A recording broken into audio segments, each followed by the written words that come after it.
Le premier coup de feu déchira le matin froid du Montana comme un éclair résonnant dans l'étendue silencieuse de la forêt de Pine Grove. Lily Carter, 6 ans, s'arrêta net. Son petit corps, enveloppé dans une veste rouge gonflée, resta figé quand un deuxième tir éclata, envoyant une volée d'oiseaux affolés crier dans le ciel gris. Devant, derrière une rangée de pins, 3 hommes en camouflage marchaient dans la neige, fusils levés, yeux fixés sur une cage en acier au-delà de la crête. « Recule, petite !» cria l'un d'eux, la voix tremblante de peur. « Ce truc n'est pas sûr. » Mais Lily ne bougea pas. Elle fit ce que personne n'attendait. Elle courut vers ça, vers la masse noire qui tournait derrière le grillage, vers la créature 4 fois plus grande qu'elle, aux yeux ambrés brillants comme de l'or fondu dans la lumière du matin, vers Shadow.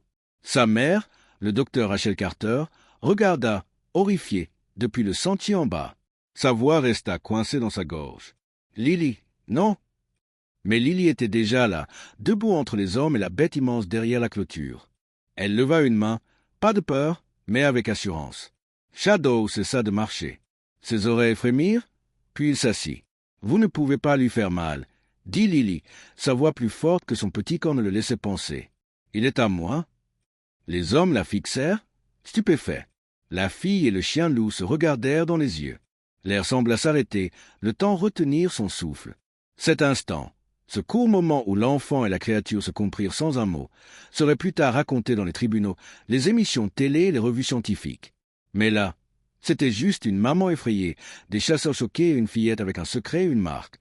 On disait que Lily n'avait jamais été comme les autres enfants. Dès sa naissance, Rachel avait senti quelque chose de différent chez sa fille.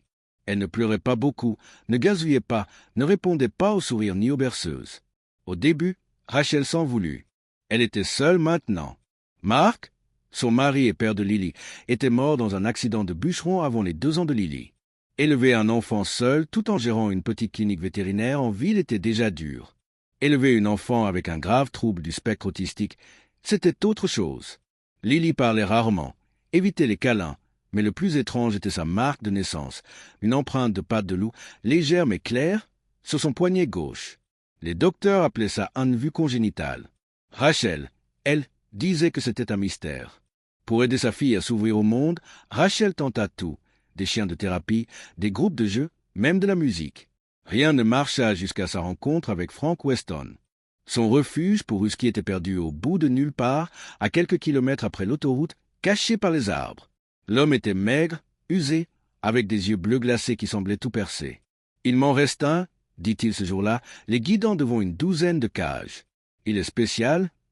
Il les mena à un petit enclos où un chiot noir attendait. Calme, observant, sans aboyer ni bouger, juste regardant. Dès que Lily le vit, quelque chose changea. Elle avança seule, sans aide, et posa sa petite main contre le fil. Le chiot se leva, trotta vers elle et pressa son museau là où sa paume touchait la grille. Rachel sursauta. C'était la première fois que Lily cherchait un contact, humain ou animal. Frank baissa les yeux sur le poignet de Lily. Quand il vit la marque, son visage changea, comme s'il comprenait. « Eh bien, » dit-il doucement, « le loup l'a trouvé. » Shadow rentra chez elle cet après-midi-là. Rachel doutait. Son prix était bizarrement bas, ses papiers flous, mais les yeux de sa fille lui disaient que c'était juste. Et ça l'était au début. En quelques jours, Lily murmura à Shadow. À la fin de la première semaine, elle parlait en phrases entières, mais seulement à lui. Elle rit pour la première fois depuis des mois, joua, dessina des images, toujours à loup noir et une petite fille avec des étoiles au-dessus. Mais le chiot grandit vite, trop vite pour un chien normal. À 4 mois, Shadow pesait 27 kilos. À 6 mois, il dépassait Lily. Ses yeux brillaient d'une intelligence qui troublait Rachel. Ses réflexes étaient trop rapides, son comportement trop posé. Pas tout à fait un husky. Pourtant, il était doux avec Lily, protecteur même. Une nuit, un chien du voisin s'approcha trop de leur cour. Shadow ne jappa pas. Il resta immobile, muscles tendus, suivant l'intrus des yeux. Seulement quand Lily sortit et toucha son flanc, il se détendit. « Tu as déjà vu un chien comme ça ?» demanda Rachel à son ami vétérinaire, le docteur Mason. « Non, » répondit-il. « Je ne crois pas que ce soit un chien. » Puis vinrent les murmures en ville. « T'as entendu parler du loup de Rachel Carter? Il laisse cette chose dormir près d'une gamine. » Les chasseurs près des bois ce matin-là n'étaient pas des braconniers, mais des voisins apeurés. Maintenant, ils regardaient une enfant aux yeux pleins de feu et une créature qui ne fléchissait pas. L'un baissa son arme. Elle le contrôle, marmonna-t-il. Les autres hésitèrent, puis reculèrent un à un. Rachel rejoignit Lily quelques secondes plus tard, tombant à genoux pour serrer sa fille dans ses bras. « À quoi pensais-tu » Lily se blottit contre sa mère, pour la première fois depuis des mois. « Il avait peur » murmura-t-elle. « Je devais aider. » Rachel regarda par-dessus sa fille vers la créature noire derrière la clôture. Les yeux ambrés de Shadow croisèrent les siens, et pour la première fois, elle comprit. Ce n'était pas juste un animal de thérapie ou un compagnon. C'était autre chose, et ce n'était que le début. La croissance de Shadow était incroyable. En quelques mois, il dépassa la taille de n'importe quel chien domestique que Rachel avait vu. Son attitude de chiot devint plus profonde, montrant une intelligence presque étrange. Lily aussi changea. Ces rares échanges se transformèrent en vraies discussions, mais seulement avec Shadow. Leur lien était fort, une entente silencieuse sans besoin de mots. Inquiète de la croissance rapide de Shadow et des rumeurs à Pine Grove, Rachel voulut des réponses. Elle prit rendez-vous avec le docteur Elena Vasquez, une experte en génétique animale à l'Université du Montana. Pendant l'examen, le docteur préleva des échantillons de Shadow, ses sourcils se fronçant à chaque découverte. « Il a des traits rares pour une race domestique », dit-elle, curieuse. « On doit faire des tests d'ADN complets. » Une semaine passa, pleine d'angoisse, avant les résultats. Rachel s'assit face au docteur Vasquez, l'odeur stérile de la clinique augmentant son stress. « Rachel, » commença le docteur, calme, les résultats de Shadow sont surprenants. Il a environ 87% d'ADN de loup du Nord-Ouest, 9% de husky sibérien. Et le reste est un mélange inconnu. Le cœur de Rachel s'effondra. Qu'est-ce que ça veut dire pour nous? Le docteur soupira, retirant ses lunettes. Dans le Montana, posséder un hybride à forte part de loup est légal, mais il y a des règles strictes. Avec 50% ou plus de loups, il faut une identification permanente et une cage spéciale. Vu son ADN, Shadow est un loup à haut contenu. Cette vérité pesa lourd sur Rachel. La loi était claire et la sécurité de Lily et des autres comptait. À contre-cœur, elle décida d'envoyer Shadow à Wildhaven, un refuge pour hybrides de loups. Le jour de la séparation fut gris, comme leur humeur. Lily s'accrocha à Shadow, ses larmes mouillant sa fourrure épaisse. « Tu avais promis qu'on ne se quitterait jamais. » Plaira-t-elle, la voix brisée. Shadow la poussa doucement du museau, ses yeux ambrés pleins de tristesse que les mots ne pouvaient dire. Margaret Ellis, qui dirigeait Wildhaven, observa la scène, le cœur lourd. « On prendra bien soin de lui. » Lily, promit-elle, mais ces mots réconfortèrent peu. Quand les portes de Wildhaven se fermèrent derrière Shadow, le monde de Lily s'assombrit. Ses dessins perdirent leur couleur vive, son rire s'éteignit. Rachel vit, impuissante, sa fille se refermer encore plus. À Wildhaven, Shadow changea aussi. Il refusa de manger. Son beau pelage perdit son éclat. Margaret et son équipe tentèrent tout pour l'aider, mais son esprit semblait lié à la petite fille laissée à Pine Grove. En ville, les avis divergeaient. Certains louaient la décision sage de Rachel, d'autres parlaient d'un lien magique entre Lily et Shadow. Une vieille légende sur les enfants marqués par les loups refit surface, des petits nés avec des marques en forme de pattes, destinés à s'unir aux sauvages. Un soir, alors que Rachel fermait la clinique, Frank Weston apparut à sa porte. Son air rude s'adoucit par une vraie inquiétude. « J'ai entendu pour Shadow, » dit-il, ôtant son chapeau. « Il y a quelque chose que tu dois savoir. » Rachel lui fit signe de s'asseoir, curieuse. « Je t'écoute. » Frank respira profondément. « Il y a des années, j'ai rejoint un projet appelé Pont des loups. On voulait garder les gènes des loups en les mélangeant avec des chiens domestiques. Shadow est un de ces rares hybrides. » Les yeux de Rachel s'écarquillèrent. « Pourquoi tu ne m'as rien dit avant ?» « Je pensais que ça n'importait pas, » admit Frank, coupable. Mais voir le lien entre Lily et Shadow, c'est unique comme jamais vu. Cette révélation ajouta une couche à l'histoire de Lily et Shadow. Ce n'était pas juste de l'amitié, mais un destin mêlé de gènes et de légendes anciennes. Décidée à aider sa fille, Rachel consulta Joseph Plume Grise, un ancien respecté de la communauté autochtone locale. Il écouta attentivement son récit, pensif. « La marque que porte ta fille, » dit-il lentement. « Chez nous, on l'appelle l'étreinte du loup. C'est le signe d'un lien profond entre humain et loup, une relation qui va au-delà du monde réel. » Le doute de Rachel vacilla face à la certitude de Joseph. « Que dois-je faire ?»« Fais confiance à leur lien, » conseilla-t-il. « Parfois, les réponses ne sont pas dans la science, mais dans l'espace-entre, là où l'esprit et la nature se rencontrent. » Avec cette nouvelle idée, Rachel décida de réunir Lily et Shadow, croyant que leur lien pouvait guérir les deux. L'air à Wildhaven était plus frais qu'à Pine Grove, c'est que parfumé de pin et de terre à chaque brise. Mais pour Shadow, c'était comme s'il n'y avait pas d'air. Depuis son arrivée au refuge, il ne mangeait presque pas. Il tournait en rond dans son enclos, s'arrêtant parfois près de la clôture pour guetter la route, attendant toujours. Margaret et Lee se tenaient près du docteur Logan Pierce, le biologiste en chef, observant le chien de loin. « Il s'éteint », murmura Margaret. « Il est triste. » Logan ajusta ses lunettes, inquiet. « Il n'est pas comme les autres. Ses réactions sont plus conscientes. Je n'ai jamais vu un hybride réagir ainsi à une séparation. » Pendant ce temps, à Pine Grove, Lily était retombée dans le silence qui marquait son monde avant. Elle ne touchait plus ses livres d'images. Ses dessins au crayon vif devinrent des gribouillis sombres et désordonnés quand elle en faisait. Elle mangeait peu, dormait mal. Rachel voyait sa fille s'éloigner dans un exil muet. Une nuit, elle trouva Lily roulée en boule sur le sol de sa chambre, murmurant quelque chose. D'abord, elle crut à de son sans-sens, mais en s'approchant, elle entendit « Shadow, attends-moi ». C'en était trop. Le lendemain matin, Rachel prépara un petit sac et conduisit Lily à Wildhaven, désespérée et incertaine. Margaret les accueillit à l'entrée, son visage difficile à lire. « On ne laisse pas normalement les visiteurs dans les enclos privés », dit-elle, puis s'arrêta. Mais ce n'est pas une situation normale. Shadow était couché sous un arbre quand Lily s'approcha, avec Rachel et 2 employés. Il ne bougea pas d'abord, mais quand Lily avança et murmura son nom, ses oreilles frémirent. Il se leva. Le changement fut rapide et incroyable. Toute sa posture se transforma. Il marcha, sans courir, vers la clôture, les yeux fixés sur la petite fille qu'il pensait perdue. Sans hésiter, Lily posa sa main contre le grillage. Shadow y pressa doucement son front. Longtemps, ils restèrent ainsi, liés par le silence et l'acier. « Mon Dieu !» souffla Margaret, une main sur la bouche. Les jambes de Rachel tremblèrent et elle s'assit sur un banc derrière. Je ne pensais pas qu'il se souviendrait d'elle comme ça. Logan fixa, client à peine. Ce n'est pas juste de la reconnaissance. C'est une harmonie. Les jours suivants, Margaret prit une décision rare. Permettre à Lily de devenir une jeune volontaire, bien surveillée. Elle pouvait passer du temps structuré avec Shadow, l'aider à manger par des portes sécurisées, observer ses gestes et même jouer avec lui. Rachel hésita d'abord, mais Joseph Plume Grise, toujours en contact, lui donna un conseil calme. Laisse leur lien l'apprendre. Ça peut faire plus que n'importe quelle thérapie. Ainsi commença un nouveau chapitre étonnant.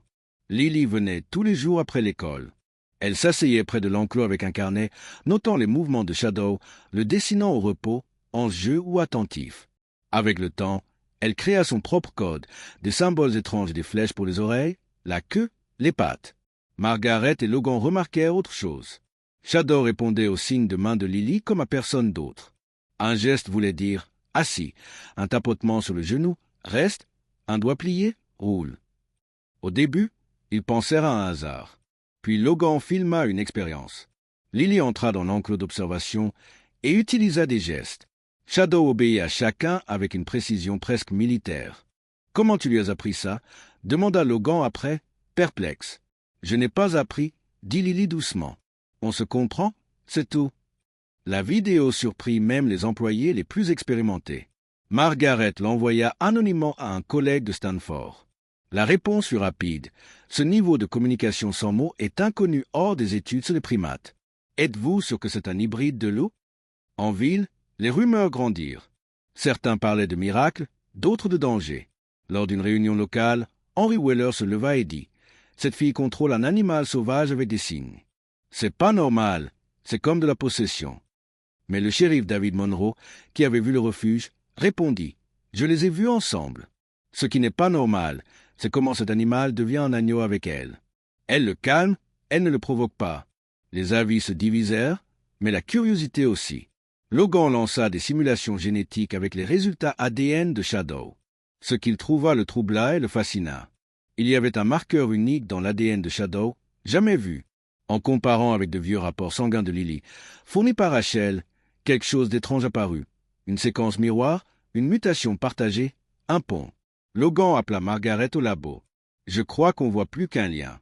Ça pourrait être une résonance génétique, quelque chose transmis entre espèces. » Rachel avait dit que Lily était née avec une marque en patte de loup.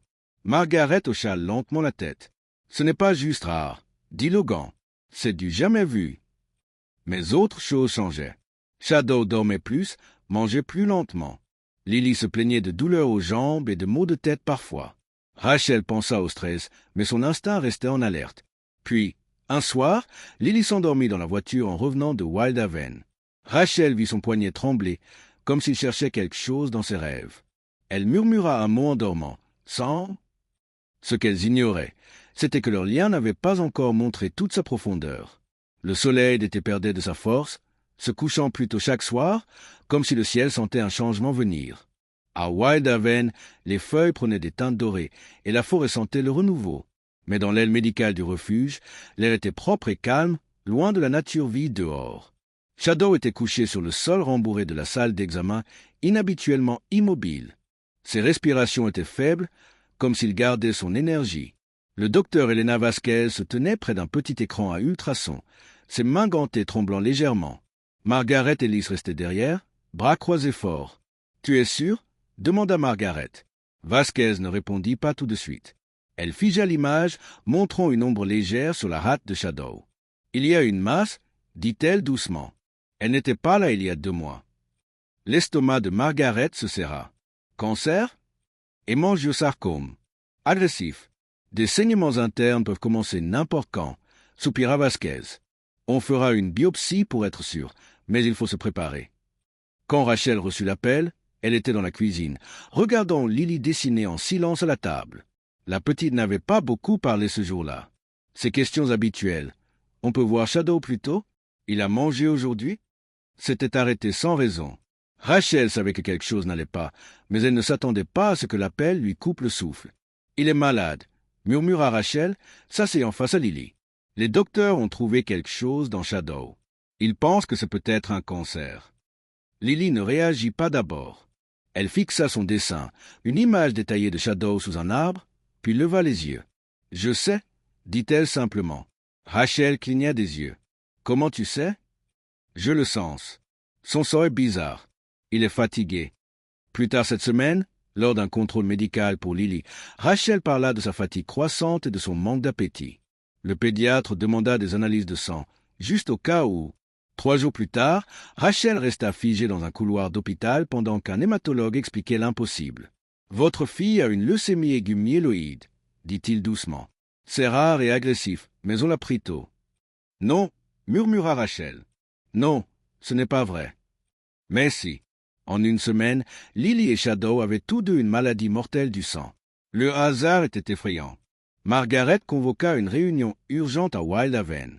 Rachel, Logan Pierce, le docteur Vasquez et Joseph Plumgris se réunirent dans le lodge principal. « Je ne crois pas aux coïncidences, » commença Margaret, « et la science non plus, pas quand 2 êtres aussi liés, aussi uniques génétiquement, tombent malades en même temps. »« J'ai fait des simulations, » dit Logan, ouvrant son ordinateur.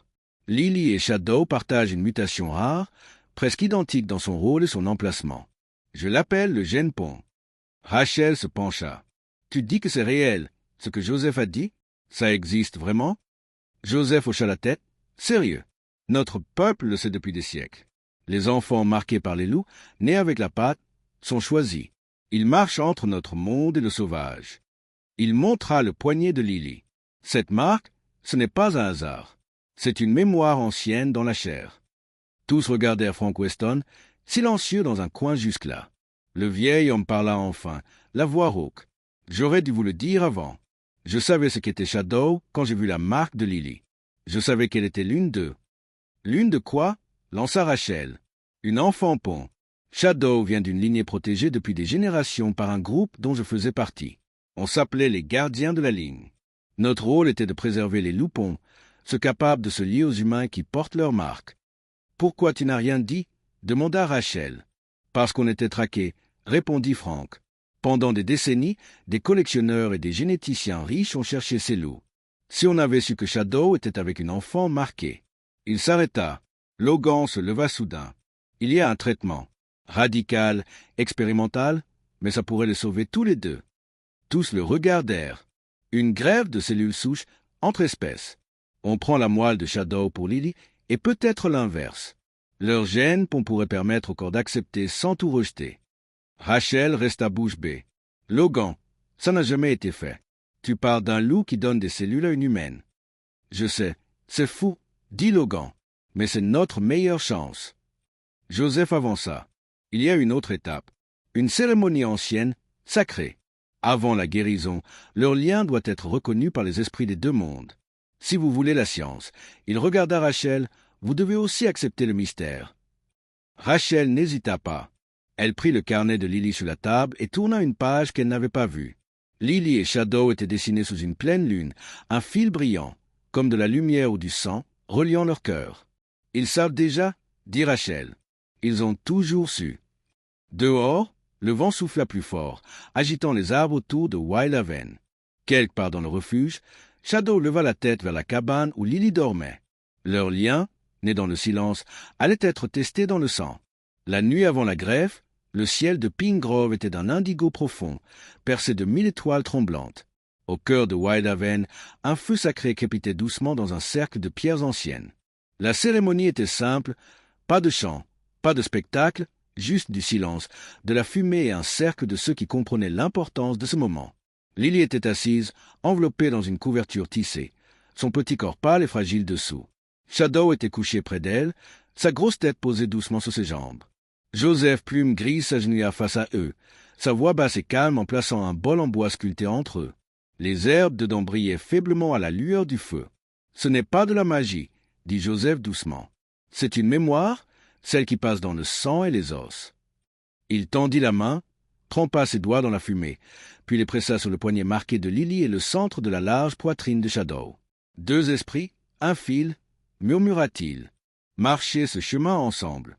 Guérissez, si les anciens le veulent. » Lily ne parla pas. Elle n'en avait pas besoin. Sa main glissa dans la fourrure épaisse de Shadow, et le chien loup soupira doucement, comme s'il répondait dans son propre langage. Le lendemain matin, Wildhaven était plus calme que jamais.